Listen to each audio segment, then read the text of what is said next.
This story happened to me and a group of close friends about 5 years ago, during a weekend getaway to a remote lake house in northern Minnesota. We were all in our mid-20s, just a bunch of college friends looking to escape city life for a couple of days of peace, fun, and some drinking.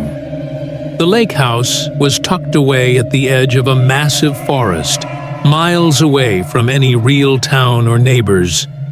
We'd heard the lake was gorgeous, and the house had this huge deck overlooking dense woods that seemed to go on forever. We arrived early Friday afternoon, the sun shining bright, and the air crisp with the scent of pine and fresh water. The moment we stepped out of the cars, we all felt a kind of relief, away from the noise, the traffic, and deadlines. The house was rustic but cozy, with creaky wooden floors, a stone fireplace, and that deck that immediately became our favorite spot. After unpacking, some of us grabbed the small fishing gear we brought, and we headed down to the lake's edge. The water was cool and clear, with the late spring sun sparkling on the ripples. We joked and laughed, throwing stones and daring each other to jump in. It felt like a perfect weekend. That night, we settled into our usual routine, drinking beers, playing music from someone's Bluetooth speaker, and sharing stories under the stars. The forest around us was mostly silent, except for the occasional rustling of leaves and distant calls of nocturnal birds. Around 3 a.m., a few of us decided to step outside for a smoke.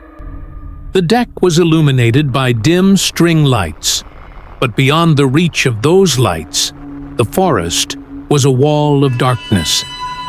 I remember staring into those shadows, feeling like the trees were watching us. That's when I first heard it, a faint humming. At first, I thought maybe it was the wind or a plane far away.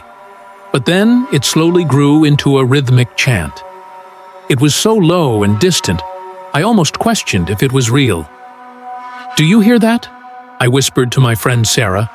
She stopped and nodded. "Yeah, but where's it coming from?" We strained our ears, but the others didn't seem to notice. The chanting continued for a few minutes, before fading away like a dream dissolving. The next day, the party had definitely taken its toll. Most of us spent the morning nursing hangovers, lounging inside and sipping coffee. We joked about the chanting from last night, but I noticed some of the group looked uneasy when I brought it up. By the afternoon, we decided to keep things low-key. No more heavy drinking, maybe just a little smoking and mostly just relaxing. The weather was cooler, with clouds rolling in, casting long shadows over the lake. That night, around 9:30 p.m., 5 of us were outside on the deck, chatting quietly and watching the forest darken. The atmosphere was calm but charged, like something was waiting just out of sight. Then, suddenly, the chanting started again. This time, it was louder and clearer.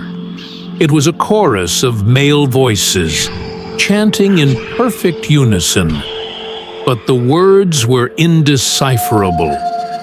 Maybe a language none of us recognized. It wasn't random either. The chant had a rhythm that felt almost ritualistic. "What the hell is that?" Mike asked, his voice tense. "I don't know," I said, feeling the hair on my arms stand up.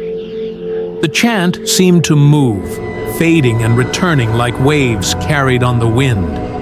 Sometimes it sounded far away, other times close enough that I thought I might catch a glimpse of whoever was making those sounds. Then came the loud bang, like someone slamming a heavy metal pipe against a tree. The sudden noise made us jump. Before we could react, a piercing, agonized wail burst from the forest. It was like nothing I'd ever heard. Raw pain, desperation, and pure terror all mixed into one scream. I felt my stomach twist and my head swim. The five of us froze, eyes wide, hearts racing. No one moved. The wail stopped as suddenly as it had started, replaced again by the chanting. Sarah broke the silence. Maybe it's some local guys messing around, like some weird prank or something? Mike shook his head. No way. That chant was too precise, too coordinated, and that wail sounded like someone was seriously hurt. We debated what to do. Should we call the cops? Should we investigate?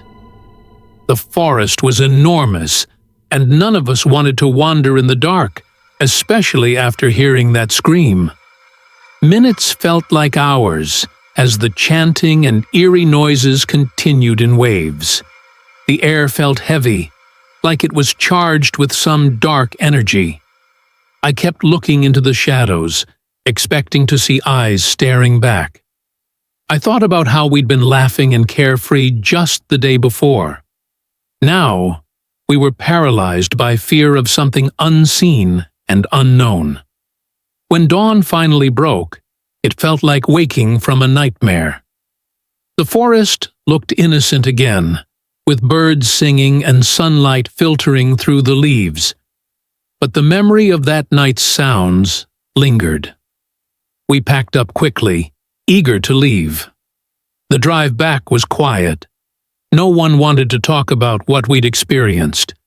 Even now, thinking back on that weekend, I can still hear the chanting and that awful wail echoing in my mind. We never found out what it was. No signs of people, no traces of fires or campsites, just that strange, ritualistic chant, and a scream that felt like it came from the depths of hell. I've never gone back to that lake, and I don't plan to. Some mysteries are better left alone.